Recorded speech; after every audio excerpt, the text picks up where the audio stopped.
اب میں آپ کبھی اٹھائیے سنن ابی داؤد، یہ پھر میں آخر پہ حدیث کوٹ کرتا ہوں۔ اب آپ حیران ہوں گے، یہ تو سارے صحابہ کا ذکر آیا نا، سب صحابہ کا۔ اب کل صحابہ کرام میں سب سے بلند مرتبہ کون ہے؟ بولیے۔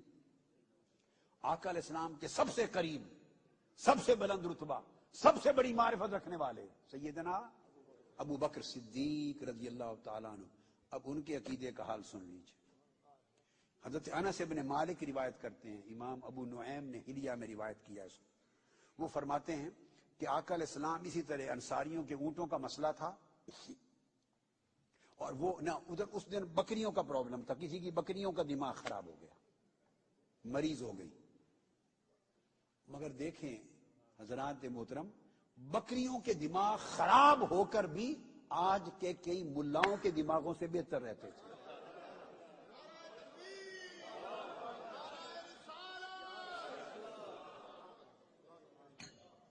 اس دور کے اونٹوں اور بکریوں کے دماغ خراب بھی جب ہو جاتے تو اونٹوں اور بکریوں کے خراب دماغ بھی حضور کے زمانے کے آج کے دور کے ان ملاؤں کے دماغوں سے پھر بہتر رہتے جو حضور کو نہیں پہچانتے، جو حضور کی شان میں شک و شبہ کرتے رہتے ہیں، اور 24 گھنٹے یہی مروڑ اٹھتے رہتے ہیں ان کو کہ تم نے حضور کی شان کو بڑھا دیا بڑھا دیا۔ بھئی تمہیں چوکیدار بنایا ہے کسی نے کہ تم قبضہ کر کے کھڑے ہو کے بڑھانے نہ پائے؟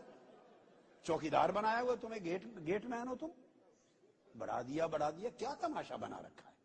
کون ہے جو حضور کی شان کو بڑھا سکے؟ رب نے بڑھا دیا ہے۔ خدا سے پوچھو، جاؤ خدا سے جھگڑا کرو۔ فرعون نے نہیں کیا تھا؟ اللہ کے مقابلے کے لیے ٹاور بنا دیا تھا۔ آپ بھی کوشش کریں، رب کا مقابلہ کریں۔ اللہ نے فرمایا وَرَفَعْنَا لَكَ ذِكْرَكَ، ہم نے مصطفیٰ کی شان کو بڑھا دیا۔ یہ قرآن ہے، میں قرآن بتا رہا ہوں۔ اب میرا خیال ہے اس کے بعد کسی کو یہ زیب نہیں دے گا کہنا کہ تم حضور کی شان بڑھاتے ہو۔ لفظ ہے، قرآن کی آیت ہے، وَرَفَعْنَا لَكَ ذِكْرَكَ۔ وَرَفَعْنَا کا معنی کیا ہے؟ ہم نے محبوب آپ کی شان کو بڑھا دیا۔ کس شے سے بڑھا دیا؟ ہر شے سے بڑھا دیا۔ تو جب حضور کی شان کو اللہ نے، حضور کے ذکر کو اللہ نے بڑھا دیا، بلند کر دیا، تو پھر کس قسم کا پرابلم؟ ہمیں یہ پرابلم نہیں ہونا چاہیے۔ تو اس دن آقا علیہ السلام کے ساتھ سیدنا ابو بکر صدیق اور سیدنا عمر بھی تھے، ہوتے تو ہر روز تھے اور یہ پوچھنے والوں میں تھے، مگر ہر حدیث کی روایت میں من جملہ صحابہ کی بات آئی ہے کہ وہ اجازت مانگتے۔ حضرت انس بن مالک نے جو یہ روایت کی ہے، اس میں جب اس بکری نے سجدہ کیا حضور کو، وقال وفی الحائط غنم فسجدت له، وہ بکری تھی جس کا دماغ بگڑ گیا تھا، گھر والے پریشان تھے، جب آقا علیہ السلام گئے داخل ہوئے تو اس بکری نے حضور کو سجدہ کیا۔ اور کہاں بگڑا تھا یہ سوچنا بھی غلط ہے، جو بکری حضور کو سجدہ کرتی ہے تو اس کا دماغ، اس سے زیادہ کس کا ٹھیک ہوگا؟ اس سے زیادہ کس کا دماغ ٹھیک ہوگا؟ وہ تو ہماری نادانی، اس سے زیادہ دماغ کس کا ٹھیک ہوگا؟ جو اونٹ حضور کو سجدہ کرے اس سے بہتر دماغ کس کا ہے؟ کاش ہمیں ہی وہ دماغ مل جائے۔ تو بکری نے سجدہ کیا آقا علیہ السلام کو۔ اب سیدنا صدیق اکبر بول اٹھے، فقال ابو بکر رضی اللہ تعالیٰ عنہ یا رسول اللہ انا نحن حق بالسجود لک من هذه البہائم، آقا یہ بکریوں اور جانوروں سے زیادہ ہمارا حق ہے کہ ہم آپ کو سجدہ کریں۔ یہ سیدنا صدیق اکبر رضی اللہ تعالیٰ عنہ نے کہا۔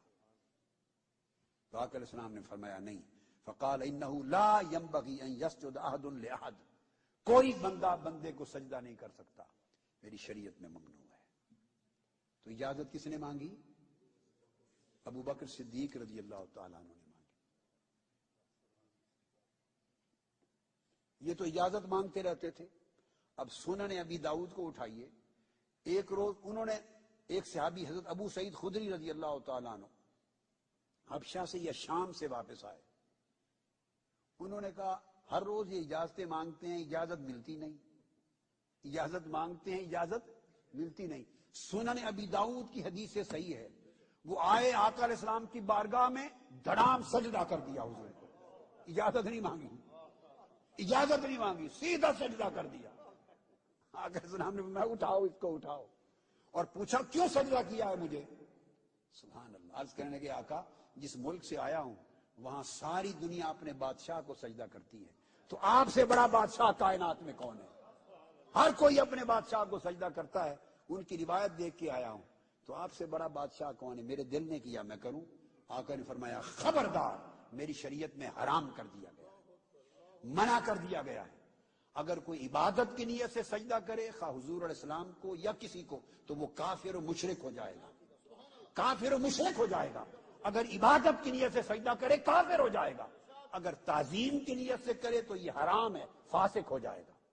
کسی طور پہ کسی نیت سے بھی سجدے کی اجازت نہیں. تو میں نے کہا یہ بارڈر لائن ہے، بس عبد جانو معبود نہ جانو. یہ حد اگر قائم رہے تو پھر حضور کی شان بڑھا کوئی نہیں سکتا. تو یہ میں نے آپ کو بائی دی وے، میں نے کہا قرآن مجید کا بیان شروع ہونا ہے تو یہ بات ہو رہی تھی، ایک نقطہ آ گیا کہ حضور کی شان کوئی نہیں بڑھاتا، نہ کسی نے بڑھائی ہے نہ کوئی بڑھا سکتا ہے. ہاں ایک ہستی ہے جو حضور کی شان بڑھا سکتی ہے اور اس نے بڑھا دی ہے، اور وہ اللہ کی ذات ہے. شان وہی بڑھا سکتا ہے جو اس سے بڑا ہو،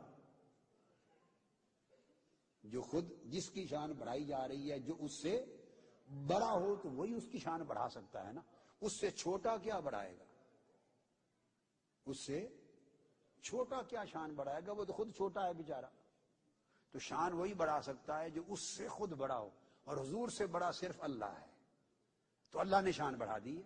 وَرَفَعْنَا لَكَ ذِكْرَكَ، ہم نے آپ کی شان، آپ کا ذکر بڑھا دیا ہے، بلند کر دیا ہے. تو اللہ نے بڑھا دی. ہم تو صرف شان بیان کرتے ہیں جتنی سمجھ میں آتی ہے، جتنی ہماری سمجھ ہے، اور سمجھ محدود ہے. ہماری سمجھ آقا علیہ السلام کے جوڑوں کی دھول کو بھی نہیں پہنچ سکتی، سراپا تو اوپر ہے.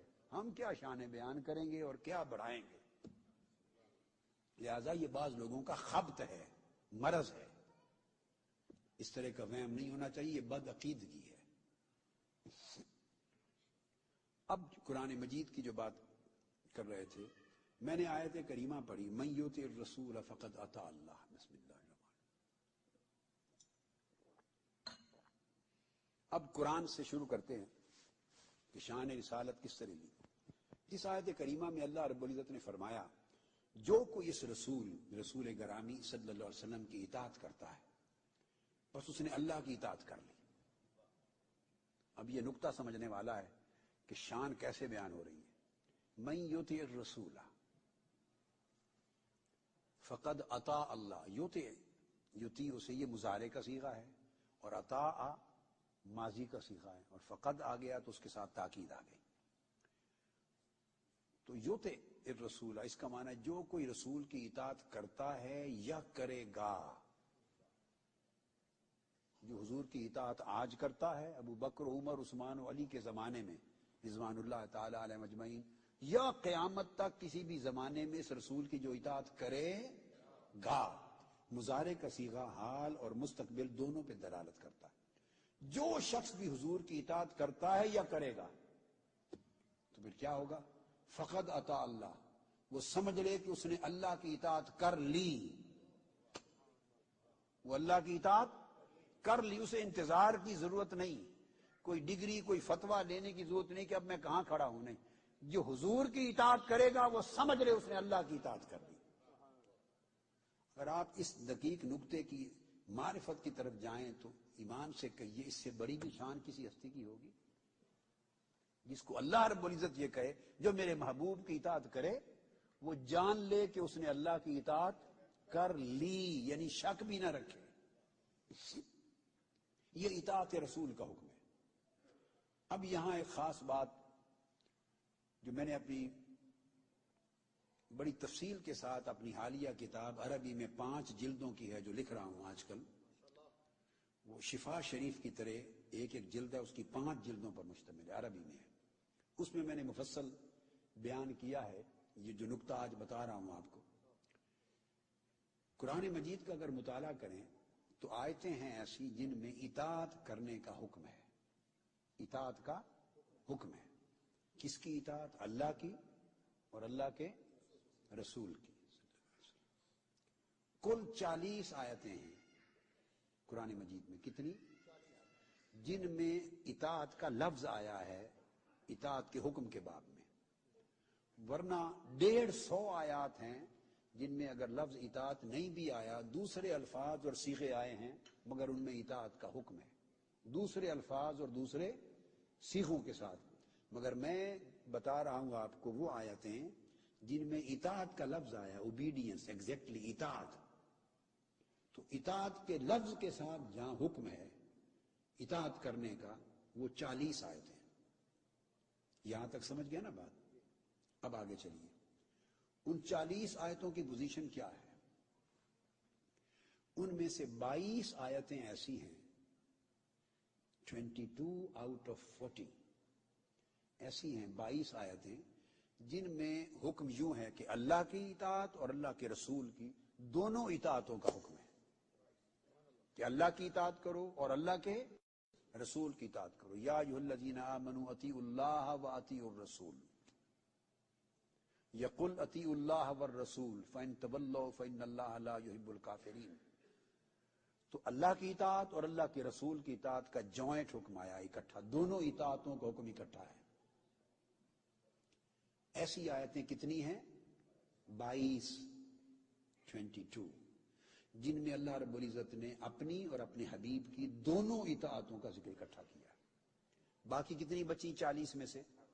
18 آیتیں باقی بچی، 18۔ اب باقی 18 آیتیں وہ ہیں ان میں صرف ایک اطاعت کا حکم آیا ہے اور دوسری کا ذکر ہی نہیں آیا، اور وہ کون سی اطاعت؟ صرف اطاعت رسول۔ 18 آیتیں ایسی ہیں بقایا جن میں صرف اطاعت رسول کا حکم ہے، ان آیتوں میں اطاعت الہی کا لفظ ہی نہیں آیا۔ اللہ رب العزت نے اپنی اطاعت کا لفظ نہیں استعمال کیا، صرف اطاعت رسول کا حکم دیا ہے، مفردن بدون ذکر اطاعت اللہ۔ 18 آیتوں میں صرف رسول کی اطاعت کرنے کا حکم ہے، اللہ نے وہاں اپنی اطاعت کا ذکر نہیں کیا۔ اور پورے قرآن میں الحم سے والناس تک ایک آیت بھی اس کے برعکس ایسی نہیں جہاں اللہ نے صرف اپنی اطاعت کا حکم دیا ہو اور رسول کی اطاعت کا ذکر ساتھ نہ ہو۔ اپنی اطاعت کا حکم تنہا ایک جگہ بھی نہیں دیا، پورے قرآن میں ایک جگہ بھی نہیں دیا۔ اپنے محبوب اور رسولوں کی اطاعت کا تنہا اطاعت رسول کا حکم 18 جگہ دیا ہے، اور اپنے محبوب کی اکٹھی اطاعت کا حکم 22 جگہ دیا ہے۔ یہ ہے شان رسالت، یہ شان رسالت ہے۔ اب آپ دیکھیے